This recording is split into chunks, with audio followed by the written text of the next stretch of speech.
It was supposed to be just another ordinary evening in St. Joseph's General Hospital, but no one knew that before midnight, a man would walk into the emergency room whose presence would expose cruelty, prejudice, and a hidden truth that would leave everyone speechless. A poor man limped in that night, bleeding, dirty, and ignored, only to become the reason a respected doctor's life would change forever. Before we dive into this emotional story, let us know in the comments where you're watching from, and if you enjoy stories with shocking twists and moral lessons, don't forget to subscribe.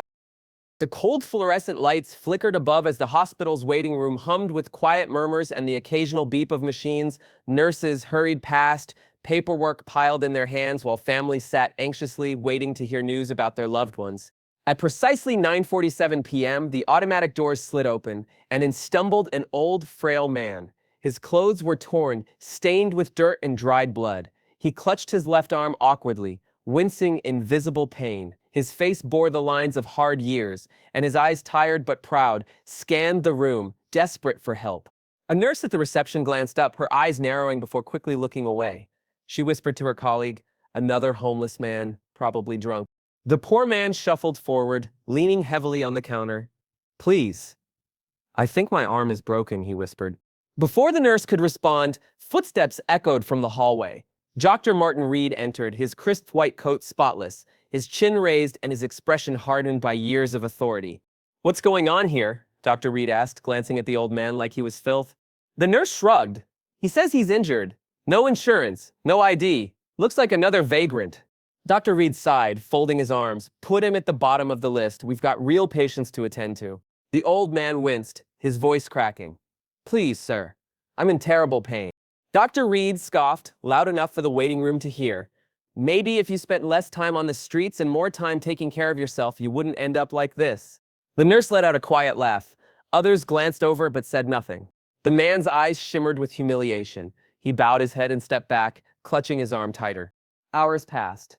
One by one, patients were called in, some with minor fevers, some with scratches, while the old man sat quietly in the corner, shaking, blood seeping through his sleeve. A young intern named Lena walked past and paused. Something about the man's posture, his quiet endurance, struck her. She approached him. "Sir, have they seen you yet?" she asked gently. He shook his head. "I don't want to trouble anyone." Lena frowned and walked over to the nurse's station. "Why is that man still waiting? His arm looks bad." The nurse waved her off. "Dr. Reed said he's a nobody. No ID, no priority." Lena's jaw tightened. Everyone deserves help. She approached Dr. Reed, who was scrolling on his phone at the far end of the hallway. "Doctor, the man at reception, he's bleeding. Shouldn't we at least examine him?" Dr. Reed glanced up lazily. "Intern, you'll learn soon enough. People like him, they waste our time." Around midnight, just as the shift was winding down, a loud voice echoed through the corridor. "Who's the attending physician here?" Everyone turned. A sharply dressed man, tall and confident, stood at the reception, holding a briefcase and an envelope. The receptionist looked up nervously. "That would be Dr. Reed." The man nodded and walked directly to Dr. Reed, handing him the envelope. "This is urgent. From headquarters." Confused, Dr. Reed opened the envelope. Inside was a letterhead bearing the hospital's name and a brief message. "Priority patient, immediate attention required. VIP clearance. Attached patient identification." Behind the letter was a photo ID. Dr. Reed's face drained of color. The name printed on the ID was Richard Thompson, founder and major donor, St. Joseph's General Hospital. And staring back at him was the same old man sitting quietly in the waiting room, dirty, bleeding, and humiliated. Dr. Reed's legs nearly gave out beneath him. His chest tightened with dread. He rushed toward the old man, who now sat slumped, exhausted, and pale. "Mr. Thompson," Dr. Reed stammered. The old man lifted his gaze, calm but piercing. "You know my name now?" The entire waiting room fell silent. "I didn't want to come here tonight," Mr. Thompson continued quietly. "But I wanted to see if the hospital I built with my own hands still treated everyone like a human being." Dr. Reed's face turned pale. "Sir." Mr. Thompson raised a weak hand. "You've already said enough." Lena, standing nearby, swallowed hard, tears burning in her eyes. Before anyone could react, Mr. Thompson's body went limp, sliding off the chair. "Call the trauma team! Now!" Lena shouted, rushing to his side. As Dr. Reed knelt beside the man he had laughed at hours ago, his hands trembling, the monitors began to beep rapidly. The hospital staff scrambled into action. Some wounds can heal, but the wounds we leave on others' dignity, those can last a lifetime. The emergency room was chaos. Nurses scrambled, alarms blared. Mr. Thompson lay unconscious, his breathing shallow, his injured arm now cold and swollen. Lena worked furiously, inserting an IV, while Dr. Reed hovered above, his hands trembling uncontrollably. His blood pressure is dropping fast, a nurse shouted. Dr. Reed swallowed hard, trying to focus. But his mind wasn't in the room. It was stuck replaying the cruel words he had thrown at Mr. Thompson just hours ago. Maybe if you took better care of yourself. His own voice haunted him like a ghost. They rushed Mr. Thompson into the operating room. The team worked tirelessly through the night, repairing internal bleeding and setting his broken arm. But the man's body, frail and worn down, struggled to keep up. While waiting outside the OR, Lena found Dr. Reed sitting on a bench, head buried in his hands. "You okay, doctor?" she asked gently. He looked up, his face pale and drained. "I've treated thousands of patients, but tonight I realized I've forgotten how to be human." Lena sat beside him. "It's never too late." Dr. Reed shook his head. "You don't understand. I knew Richard Thompson. I've seen him in board meetings. I once shook his hand at a fundraiser. And tonight, I didn't recognize him because I only looked at his clothes, his dirt, his weakness." Lena looked down quietly. "We all make mistakes." Dr. Reed's eyes glazed over. "This isn't just a mistake. This might be unforgivable." Hours passed. The surgery was successful, but Mr. Thompson remained unconscious. The hospital CEO arrived, visibly shaken. Whispers spread like wildfire among the staff. It wasn't just because Mr. Thompson was their founder. It was because of what was discovered during the surgery. Lena found Dr. Reed in the hallway. "Doctor, you need to see this," she said, handing him a sealed brown envelope. Inside were photos taken by the surgical team of bruises, old scars, and signs of long-term abuse hidden beneath Mr. Thompson's clothes. Injuries no one expected on a billionaire philanthropist. And at the bottom of the file, a police report was clipped. "Missing person case. Richard Thompson disappeared 2 years ago. Last seen leaving a board meeting. Case unsolved." Dr. Reed's hands trembled.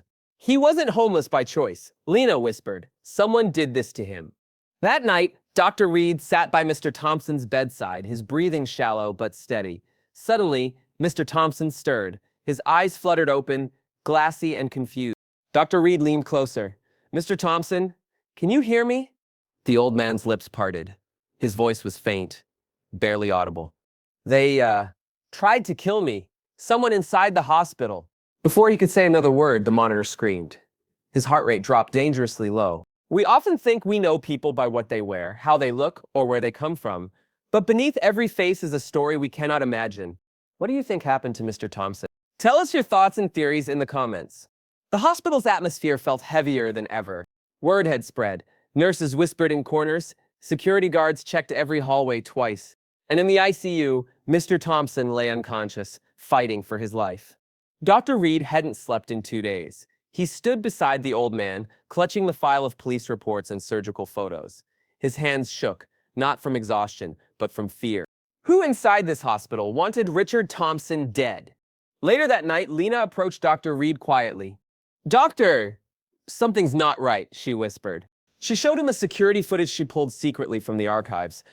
The video showed Mr. Thompson being brought in the night of the accident. But what caught their attention wasn't him. It was the nurse who wheeled him in. Her badge was blurred, she was careful to avoid cameras, and when she leaned close to Mr. Thompson, her lips moved. "You shouldn't have survived." Dr. Reed's stomach dropped. "Who is she?" Lena shook her head. "She's not on the payroll. It's like she doesn't exist." The next morning, as Dr. Reed walked into the boardroom to report the findings to hospital authorities, the CEO, Mr. Grant, sat stone-faced at the end of the table. Before Dr. Reed could speak, Mr. Grant cut him off. "Drop it." "What?" Dr. Reed asked, stunned. "Whatever you think you've discovered," the CEO said coldly, "leave it alone. This man is nothing but trouble." Dr. Reed's blood ran cold. Why was the hospital's own CEO protecting a criminal conspiracy? Returning to the ICU that night, Lena handed Dr. Reed something she had found beneath Mr. Thompson's bed, a crumpled, blood-stained piece of paper. It was a letter written in shaky handwriting. "If you are reading this, I am likely dead, but know this, The one who betrayed me sits at the highest chair of this hospital. They made me disappear. They silenced me. And now they will come for you too. Signed, Richard Thompson. Dr. Reed stared at the letter, his heart pounding. That night, as Dr. Reed left the hospital, exhausted and paranoid, his phone buzzed with an anonymous message. Stop digging, doctor, or you'll be next. Chills ran down his spine. And from across the parking lot, hidden behind a black SUV, someone watched him quietly, phone in hand. The hospital felt colder that night. Dr. Reed sat alone in his office. The letter from Richard Thompson laid flat on his desk. His heart raced every time he reread the words. The one who betrayed me sits at the highest chair of this hospital. It couldn't be true. But every sign pointed to one person, Mr. Grant, the CEO. A knock on the door startled him. It was Lena, pale and breathless. Doctor, you need to see this now. In the records room, Lena showed him something chilling. Entire files, employment records, CCTV backups, financial logs were missing, deleted systematically over the past year. Who has the clearance to erase these? Dr. Reed asked. Lena swallowed hard. Only the CEO or someone he trusts. And then they found a name on one of the old printed backups. Emily Grant, Mr. Grant's daughter. The next day, Dr. Reed confronted Mr. Grant casually in the hallway. Your daughter, does she work here? Grant's eyes flickered. She used to. Left years ago. But Lena's investigation told a different story. Emily Grant never left. She changed her name, transferred departments, and was the shadowy nurse who whispered into Richard Thompson's ear the night he was admitted. That evening, Lena and Dr. Reed followed a lead to an abandoned wing of the hospital, long forgotten. There, hidden behind rusted doors and cobwebs, they found old patient files and something that made Dr. Reed's knees weaken. A confession letter written by Emily Grant. In it, she admitted to sabotaging Richard Thompson because he was the reason her mother died. Years ago, a hospital policy Thompson enforced had led to Emily's mother being denied emergency treatment. She died in the waiting room. Emily and her father never forgave him. They plotted revenge, slowly, quietly, from within the hospital walls. Suspense and cliffhanger ending. The trap is set. Just as Dr. Reed finished reading the letter, his phone buzzed again. You should have stopped. Now it's too late. The lights in the abandoned wing flickered, and then the door slammed shut behind them. Locked. From outside, footsteps echoed down the dark hallway. A voice whispered coldly, You wanted the truth, doctor? Now you'll die with it. The cold air clawed at Dr. Reed's skin as the rusty metal door slammed shut behind them. Lena, he whispered, did you lock the door? Her face paled. I didn't even touch it. The lights above flickered violently, buzzing like angry bees. Then darkness. A voice crackled through the intercom.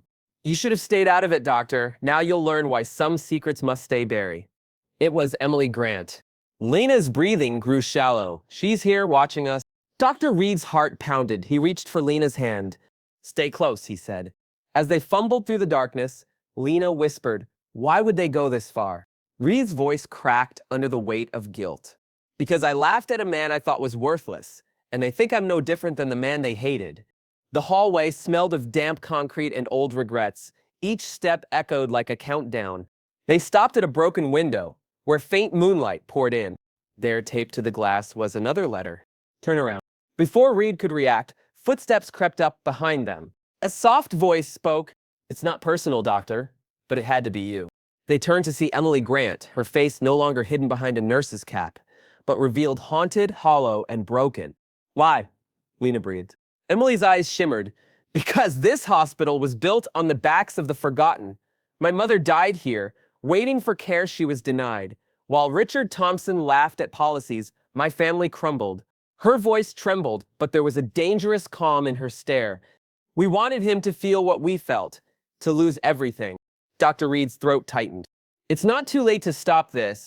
Emily shook her head slowly. You don't understand. You were part of it. You laughed at him too. She reached into her coat and pulled out a small black device. A detonator. This hospital needs to fall. Tonight. Emily, please? Lena's voice broke. Think about the people still inside. The patients, the nurses, innocent lives. Emily's eyes flicked to Lena, and for a moment her hands trembled. My mother was innocent, she whispered. Reed stepped closer. You're not your father, Emily. You have a choice. Tears welled in Emily's eyes. Just as Emily's fingers hovered over the detonator, the old radio on the wall crackled again. A voice deep, weak, and unmistakable. Emily, stop. It was Richard Thompson, alive. Emily, your mother didn't die because of me, his voice continued. She died because your father falsified her insurance papers. I begged him to fix it. Emily's breath caught in her throat. That's a lie, she gasped. No, Reed whispered. It's in the files. Your father set all this up. Tears streamed down Emily's face as the truth shook her entire world. Before she could speak, footsteps thundered down the hallway. It wasn't security. It wasn't hospital staff. It was Mr. Grant. He appeared in the shadows, gun in hand. You were never supposed to know, he growled. Emily turned to her father, horror in her eyes. Dad, what did you do? Mr. Grant's eyes darkened. Emily, you've ruined everything. Suddenly, the floor beneath them shook. A small, controlled explosion from the basement. Mr. Grant smirked. This hospital's coming down tonight, whether you like it or not. The cold basement trembled again. Dust trickled from the cracked ceiling as pipes groaned under the weight of betrayal. Emily stared at her father, her hands shaking. You lied to me, she whispered, voice breaking like fragile glass. Mr. Grant cocked the pistol lazily, a bitter smile tugging at his lips. I lied to protect you. And now you've ruined everything. Dr. Reed positioned himself in front of Lena without thinking, shielding her. Lena's voice trembled. You can still stop this. You don't have to. Bang! The gunshot echoed off the concrete walls, deafening. Lena screamed, but it wasn't aimed at them. A light fixture shattered above, raining sparks. A warning shot. You think you're heroes? Mr. Grant's voice boomed. You're nothing but pawns in a game you don't understand. Emily's lip quivered, but she didn't lower her detonator. All my life, she whispered. You made me believe Richard Thompson killed Mom. Mr. Grant's face hardened. He might as well have. No. She shook her head. You killed her with your greed, your lies. Her thumb hovered over the button again, but she hesitated. The radio crackled once more. Emily, listen to me. It was Richard Thompson's voice, weak but steady. You can stop this. Tears streamed down Emily's cheeks. I don't know what's true anymore. You do, Richard said gently. Your father destroyed lives, but you don't have to. Reed took a careful step toward her. Emily, your mother wouldn't want this. Revenge is a poison. It will eat you alive. Her shoulders trembled, her thumb twitching over the detonator. For a breathless moment, the room held its breath. Then the alarm blared. A countdown began, flashing red on the wall. Mr. Grant smirked. You didn't think I'd rely on you, did you? I rigged the bombs myself. Emily dropped the detonator, her face collapsing into horror. You set this up all along? Mr. Grant advanced toward her, gun raised. You were never part of the plan. Reed lunged, tackling Mr. Grant to the floor. The gun skittered across the ground. Lena grabbed it, pointing it at Grant, hands shaking violently. Stop, she cried. Grant's lip curled. You won't pull the trigger. Reed struggled with Grant, fists slamming against concrete and bone. Emily frantically typed into her tablet, trying to disarm the countdown. Lena screamed, we're down to 8 minutes. Grant twisted free, knocking Reed backward. He lunged for Lena. Bang! Emily fired the pistol. The bullet hit Grant's shoulder, spinning him to the floor. He gasped, looking up at his daughter, betrayal etched across his face. You would shoot your own father? Tears rolled down Emily's face. I'm not your puppet anymore. The final twist. A secret. Suddenly, Richard's voice returned. Emily, there's something else you need to know. Everyone froze. There's a safety override, but only you can activate it. Emily glanced at the timer. She shouted into the radio, what override? Richard's voice quivered. It's in your mother's file. She was the hospital's original founder, not me. Emily's eyes widened. She left you the rights, not me. Emily's breath caught in her throat. All these years, you own this place. Richard's voice softened. I tried to protect her dream. Your father stole it and made me the villain. Her knees buckled. Lena caught her, whispering, you can still fix this. Emily wiped her tears and scrambled to the security console. 4 minutes left. Reed helped Emily bypass the firewall, his hands trembling. Lena kept the pistol on Mr. Grant, who sat bleeding, eyes burning with hatred. As they worked, sirens wailed outside. Police, firefighters. The hospital was being evacuated, but they were still inside. With 2 minutes left, Emily finally cracked the code. System override. Do you wish to cancel detonation? Her finger hovered over the yes button. Her father spoke one last time. If you do this, you'll lose everything. My empire, your inheritance. Emily's lips trembled. Reed leaned in quietly. But you'll keep your soul. She pressed yes. The countdown stopped at 0. Everyone exhaled. Police stormed the basement, cuffing Mr. Grant. Lena hugged Reed, shaking. Emily stood motionless, staring at the blank screen. Then, her tablet beeped again. A final message appeared. Override accepted, but safety locks disabled. Secondary charge active, 3 minutes remaining.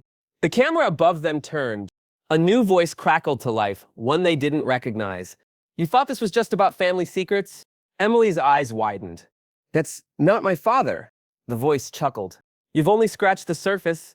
The real enemy is still watching.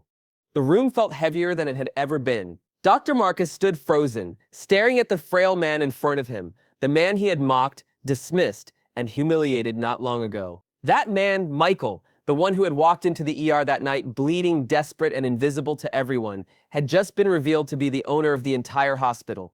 But the truth was even more complex, more devastating than he could have imagined. Michael's voice trembled as he spoke. I never wanted you to treat me differently because of money. I wanted you to treat me like a human being. Those words stabbed deeper than any reprimand. Marcus felt the walls of his ego crumble, piece by piece. But Michael wasn't done. You remember 5 years ago? A patient named Abigail Johnson, a woman who died here after being refused care because she didn't have insurance? Marcus's face paled. The name was buried somewhere deep in his memory, a homeless woman, coughing up blood, brought in by a stranger. She had been denied admission, treated like dirt, left to die in the waiting room. That was my mother, Michael said, his voice breaking. You laughed at her too. Marcus stumbled back, unable to speak. The memories came crashing down, the night he dismissed the poor woman, thinking she was just another burden, just another nobody. I vowed, Michael continued, that if I ever got the chance, I'd change this hospital. Make it a place where no one, regardless of their pocket, would be laughed at, turned away, or humiliated. Tears welled in the eyes of the staff listening in the hallway. This wasn't just about money. This was about something deeper, something they had forgotten, dignity. The room fell silent for a long, agonizing minute. Then Michael's voice hardened. But I didn't come here tonight to ruin your career, Marcus, he said. I came here to ask you one question, the same question you laughed at me about when I was bleeding on that stretcher. Marcus swallowed, his lips quivering. Michael leaned forward. How does it feel to be powerless? The words shattered Marcus's remaining pride. For the first time in years, he had no answer. The next few days were a whirlwind. News broke out about the hidden identity of the poor man in the ER. Patients, staff, even board members were shaken to their core. The hospital's social media page flooded with comments, some supportive, others horrified at what had been exposed. Marcus handed in his resignation quietly before the board could decide for him. But this wasn't the end. 3 months later, a soft knock echoed at the door of a modest apartment in the city outskirts. Marcus opened the door to find Michael standing there, dressed plainly, no security, no luxury car. I came to see how you're doing, Michael said simply. Marcus's eyes were hollow. Why? Michael shrugged. Because I know what it feels like to fall, and because there's something you need to know. They sat at a small dining table, a single bulb flickering above them. The tension hung thick in the air until Michael spoke again. I wasn't always wealthy. In fact, I spent most of my childhood homeless after my mother died. I built my company from nothing, but I never forgot how the world treated us when we had nothing. Marcus's eyes lowered, shame and regret carved deep into his face. Michael continued, I believe people can change, Marcus, but it starts with understanding why you became the man you were. A long silence passed before Marcus finally whispered, I thought power meant I was better, that I could laugh, because no one could laugh back. Michael nodded slowly. That's exactly why I hid who I was. To remind you, and everyone else, that power isn't how you treat the rich, it's how you treat the powerless. Tears formed in Marcus's eyes. I don't expect forgiveness, he muttered. Michael stood and reached out his hand. It's not about forgiveness. It's about what you do next. 6 months later, the hospital had changed, policies reformed, staff retrained, a new foundation set up, the Abigail Johnson Care Fund, dedicated to treating uninsured and low-income patients with dignity and care. And in the quiet corners of the hospital, Marcus now worked as a volunteer, no longer a doctor, no longer someone in a white coat of authority, but a man who served meals, comforted patients, and sat with the dying, because he finally understood that humanity wasn't measured in titles. One evening, as the sun dipped below the skyline, Michael stood on the hospital rooftop, watching the staff hustle below. A smile crossed his face, bittersweet but hopeful. A reporter approached him. "Mr. Johnson, why did you keep your identity hidden? Why not expose them from the start?" Michael paused before answering, his voice soft but strong. "Because the lesson would have been lost in punishment. I wanted them to see themselves first." He turned to the camera and added, "If you're watching this, I want you to think, when no one is looking, when no one is important, how do you treat others? That's who you really are." He looked away, eyes glistening. And sometimes, the person you mock today might just be the one holding your fate tomorrow. If this story touched your heart, don't just scroll away. Drop a comment below. What lesson did you learn from this story? Your words could change how someone treats others today.